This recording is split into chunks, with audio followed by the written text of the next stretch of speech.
আজকে দারিংবাড়িতে আমাদের শেষ দিন। চলো রুম টুরটা দিয়ে দিই।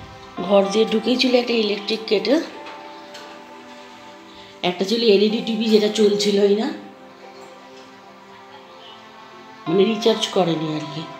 এখানে একটা ইন্টারকম ছিল,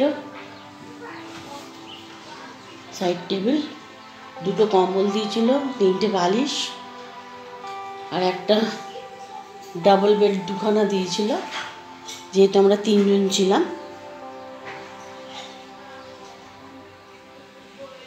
আর একটা ছিল পাখা, যেহেতু আমরা নন এসি ঘর নিয়েছিলাম।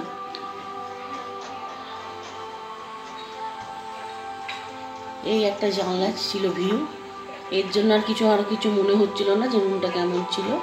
ভিউটা দারুণ ছিল, এরকম ভিউ। দুটো ছিল চেয়ার দিয়েছিল,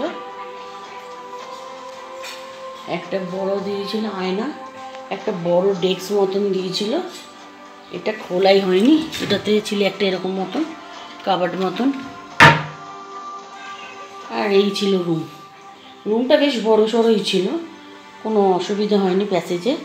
আর বাথরুমটাও বড় ছিল, বাথরুমটা আমি দেখাচ্ছি।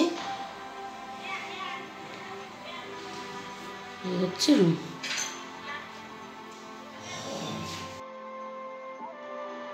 বাথরুমটাও ছিল বেশ বড় সড়ো, আর ছিল সেন্ট্রালাইজ করা গিজার, আর কোমোড ছিল, একটা বেসিন ছিল, আয়নাও ছিল, আর বালতি, মগ, একটা পিঁড়ে, ডাস্টবিন, এসব তো দিয়েই ছিল। আর সব থেকে কি ভালো লেগেছিল, জানলা দিয়েও আমরা ভিউ দেখতে পারছিলাম।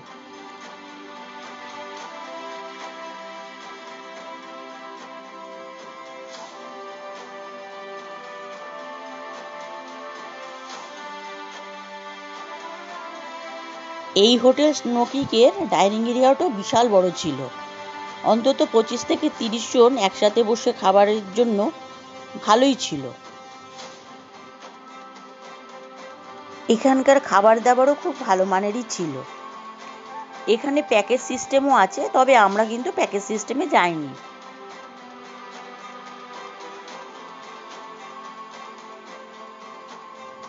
চলো এবার তোমাদের হোটেল ট্যুরটা আমরা করে দেখাই।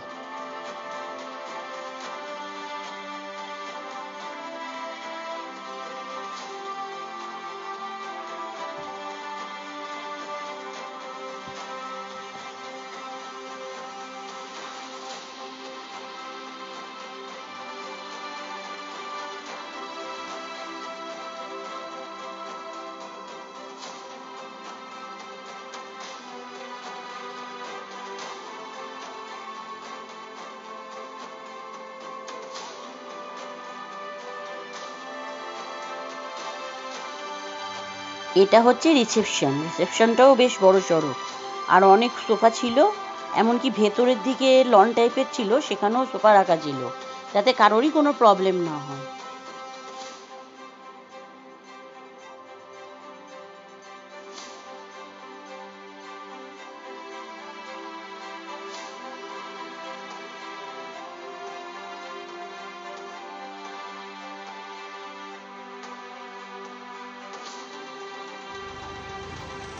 এবার আমাদের হোটেল স্নোকিককে বিদায় জানাবার পালা।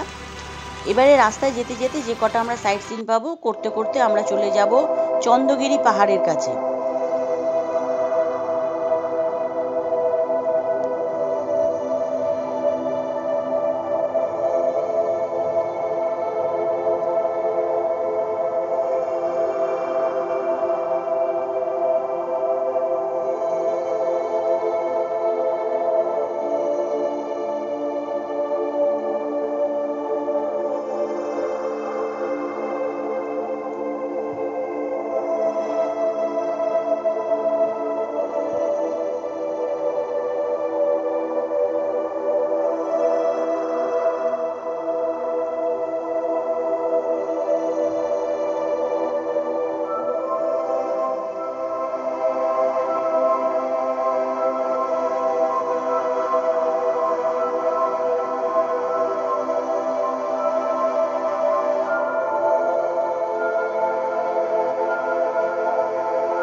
আমরা এখন চলে এলাম হিল ভিউ পার্কে। এখানে নেচার পার্ক দুটো একসাথেই আর কি সাইট সিন করা যাবে।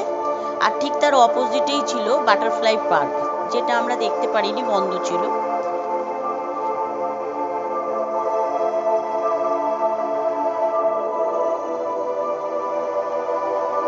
এখানে কার পার্কিং এর জন্য নিয়েছিল 20 রুপিস, আর পার পার্সন এন্ট্রি ফি নিয়েছিল 10 রুপিস করে।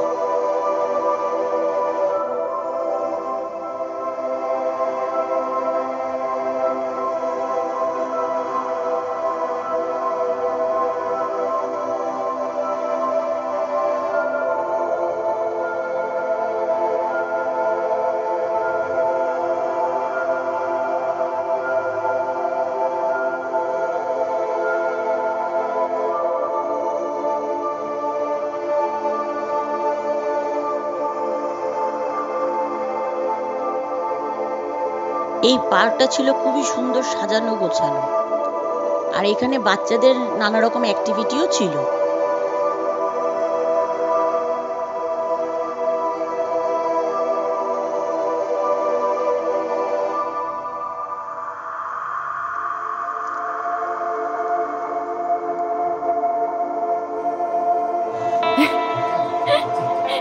এই ট্রেন করে এবার পুরী যাব।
এখানে একটা ওয়াচ টাওয়ার আছে, যেখান থেকে আমরা খুব সুন্দরভাবে 360 ডিগ্রিতে হিল ভিউ আমরা দেখতে পেয়েছিলাম।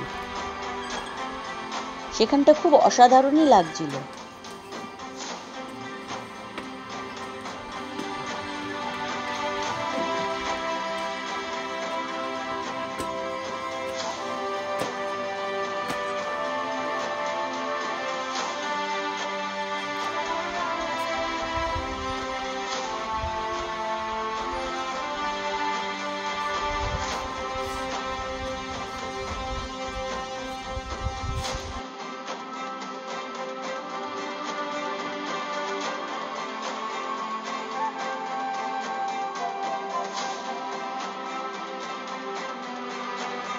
আমার সাথে তোমরাও এই দারিংবাড়ির হিল ভিউ পয়েন্টের হিল ভিউটা সুন্দরভাবে উপভোগ করো।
বাটারফ্লাই পার্কের ঠিক অপোজিটেই হচ্ছে হিল ভিউ পার্ক, তার সাথেই হচ্ছে নেচার পার্ক, মানে একসাথে তিনখানা স্পট আমাদের সাইট সিন হয়ে গেল।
এবার আমরা চলে এলাম কফি বাগানে।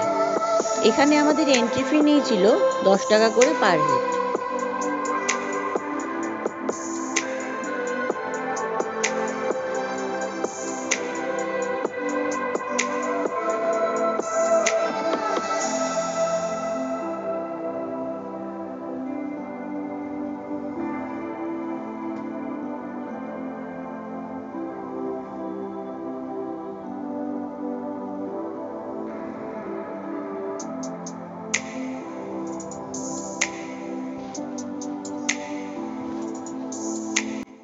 এই কফি বাগানে অতি অবশ্যই তো কফি গাছ থাকবেই, তার সাথে রয়েছে এই যে জড়ানো রয়েছে যে গাছগুলো ওপরে উঠে গেছে গাছে জড়িয়ে জড়িয়ে, এইগুলো হচ্ছে গোলমরিচ গাছ।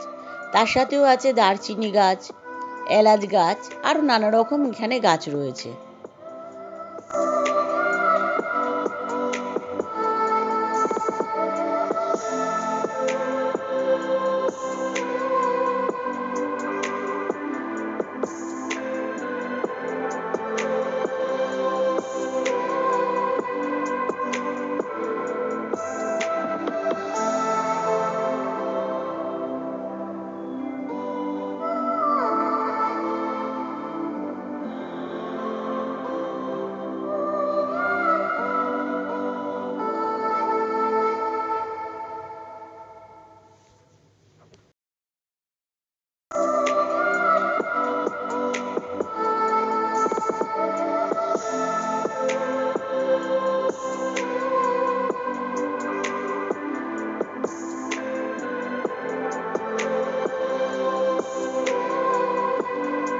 এখানে কিন্তু একটা কিডস জোনও আছে, যাতে বাচ্চারা আসলে না বোর হয়। এছাড়াও এখানে একটা আছে ক্যাফে, যেখানে আমাদের যাওয়া সম্ভব হয়নি কারণ অনেকটা দেরি হয়ে যাচ্ছিল। আমাদের যেতে হবে সেই কিন্তু পুরী। এখন কত রাত্রিরে পুরীতে গিয়ে পৌঁছাবো সে আমরা জানি না।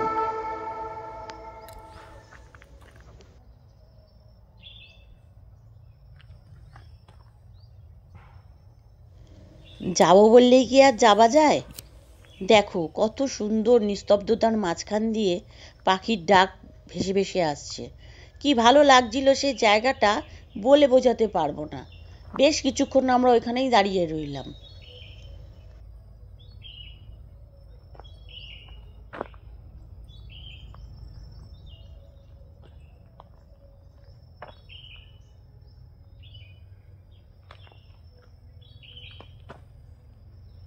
এই কফি বাগানের বাইরে ছিল অনেক ছোট বড় দোকান, যেখানে নানা রকম জিনিস পাওয়া যাচ্ছিল।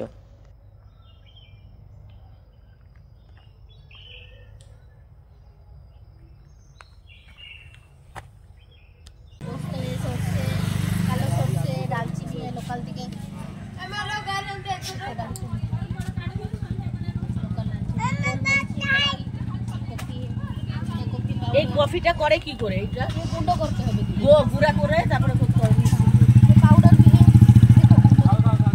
আচ্ছা, এই গুঁড়াটাই তোমার এই করা, তাই তো?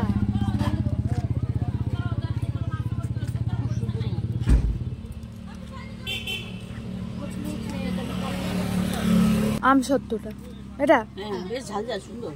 কিতনা খায়? 50 টাকা। 50? কাঠি গোটা গোলমরিচ আচ্ছা, কাঠি গোলমরিচ গোলমরিচ কে করেছে? গোলমরিচ 100 টাকা 100 টাকা। আর 100 টাকা এই বালাই বীজ তারপরে এই কোসাইটা গোলা দুটোরে কইলা মতে আমসত্ব কটা নেব বাবু? আমসত্ব দুটো। এখান থেকে আমি অল্প অল্প করে কিছু মশলা কিনে নিলাম বাড়ির লোকেদের জন্য। এই কফি বাগানের অপোজিটেই ছিল পাইন ফরেস্ট। চলো একটু আমরা ঘুরে দেখি।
পাহাড়ের ভিউ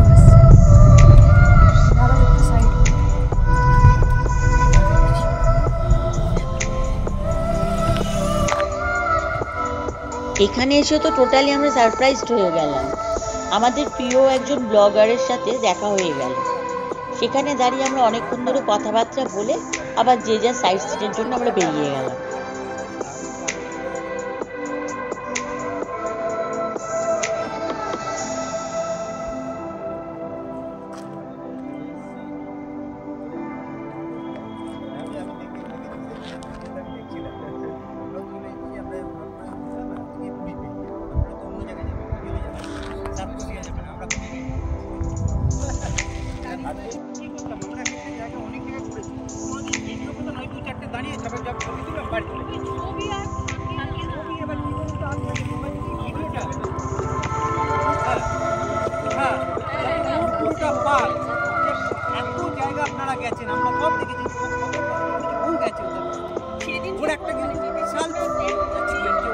সব থেকে মজার ব্যাপার হলো ওনারাও সরকার আমরাও সরকার।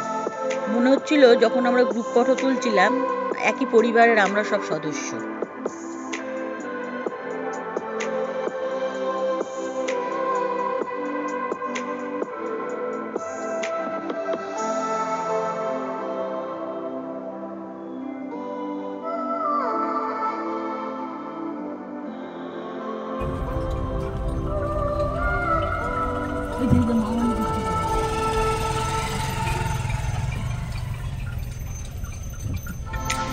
এটা কেন লাগিয়েছি বলতো? একজন একজনের আসলে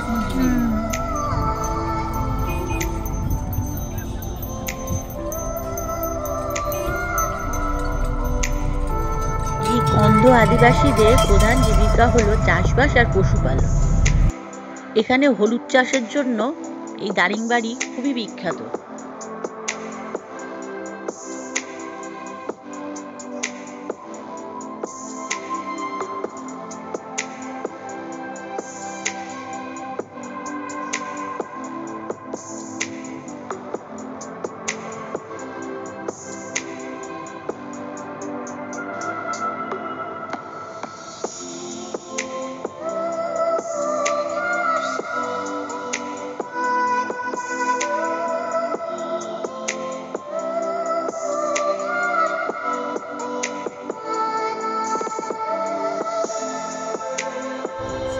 এবার আমরা চলে আসলাম মৃদুমন্দা ওয়াটারফলের কাছে।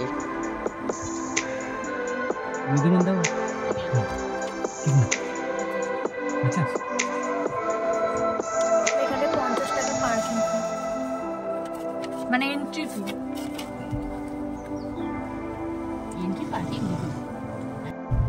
এই আমরা যাচ্ছি মৃদুমন্দা ওয়াটারফলস।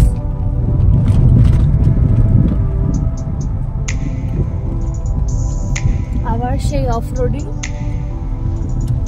এখানকার খাতটা দেখো,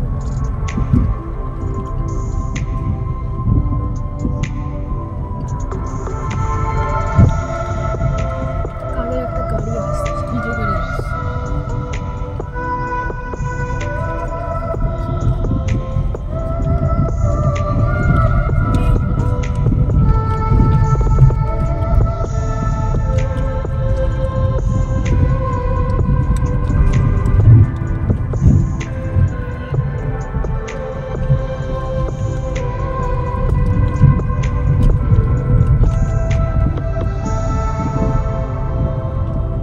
সুন্দর হয়ে গেছে।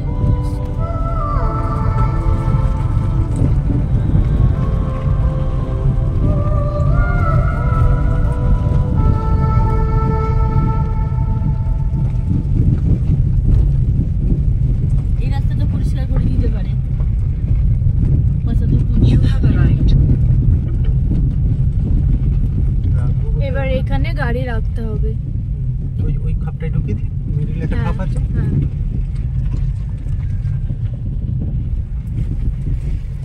এই এখানে খাবার মতন দোকান আছে টুকটাক, আর এই সাইডটা দিয়ে আমাদের যেতে হবে। আমি আর নামছি না। আমরা এবার ওয়াটারফলসের দিকে নামছি।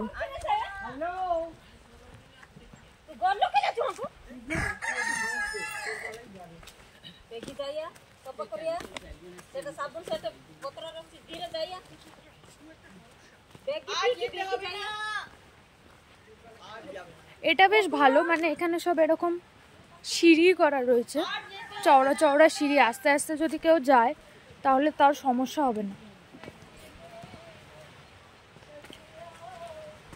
ওয়াটারফলসের আওয়াজ শোনা যাচ্ছে, জানি না ফোনে কতটা আসছে, কিন্তু এখান থেকে আওয়াজ শুনতে পাচ্ছি। সিঁড়িগুলো প্রচণ্ড উঁচু উঁচু। আর যাই হোক, আস্তে আস্তে যেতে তো হবে। যত নামছি তত যেন ওয়াটারফলসের আওয়াজটা আরও জোরে হয়ে যাচ্ছে। এবার এই আওয়াজ শুনলে সে যতই কষ্ট হোক, সে মনে হয় একবার নেমে দেখেই আসি। যখন এলাম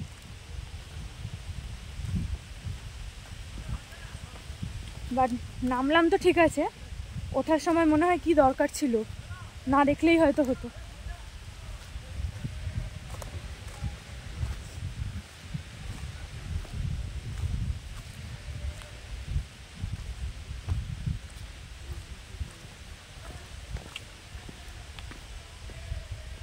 এবার কি এদিক দিয়ে? ওদিক দিয়ে? এই আমরা এসে গেছি মোটামুটি। এখানে এসে দেখলাম লোকজন এই ঝর্ণার জলে চানও করছে।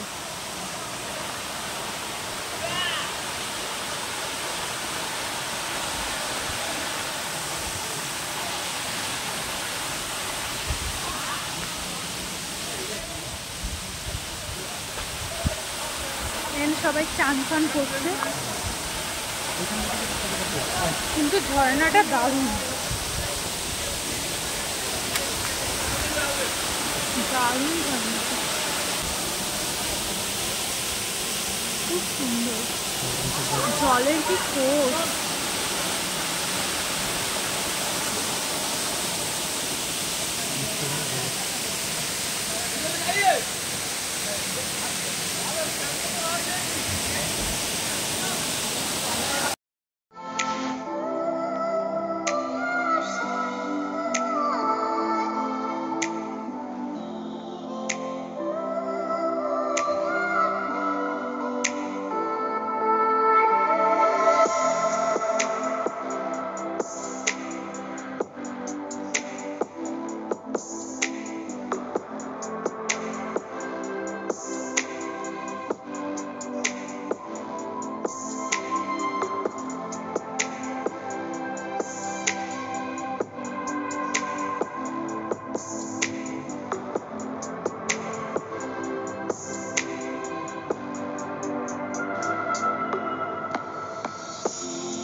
আমরা যাচ্ছি এখন হাড়ভাঙ্গার ড্যাম্পের দিকে।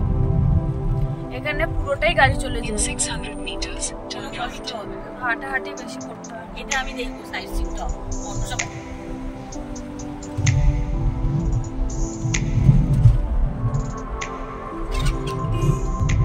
এটা কাছাকাছি হলো না চলে আসেনি, আমি রাস্তা বলছি, ওই উঁচু রাস্তা।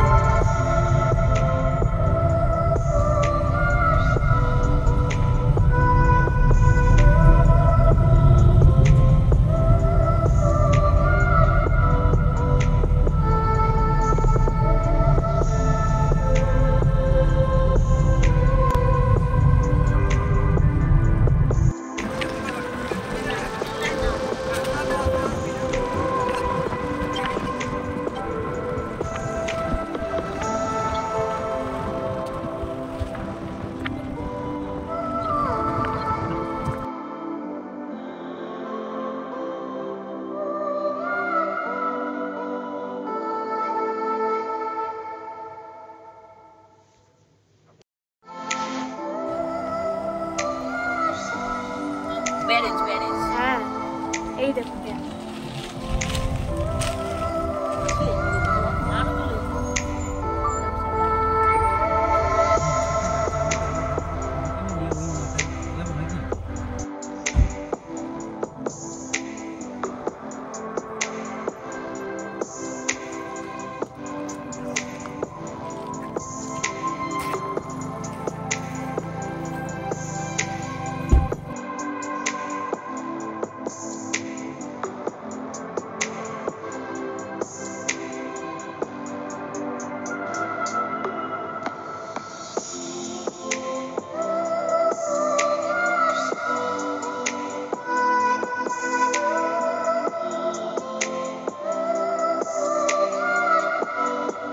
আমার এই ব্লগটা যদি তোমাদের ভালো লেগে থাকে তাহলে লাইক শেয়ার সাবস্ক্রাইব করে দিও, কেমন? আজকের মতন এখানেই আমার ব্লগটা শেষ করলাম। খুবই শিগগিরই চলে আসছি আরেকটি ব্লগ নিয়ে। ততক্ষণের জন্য টাটা।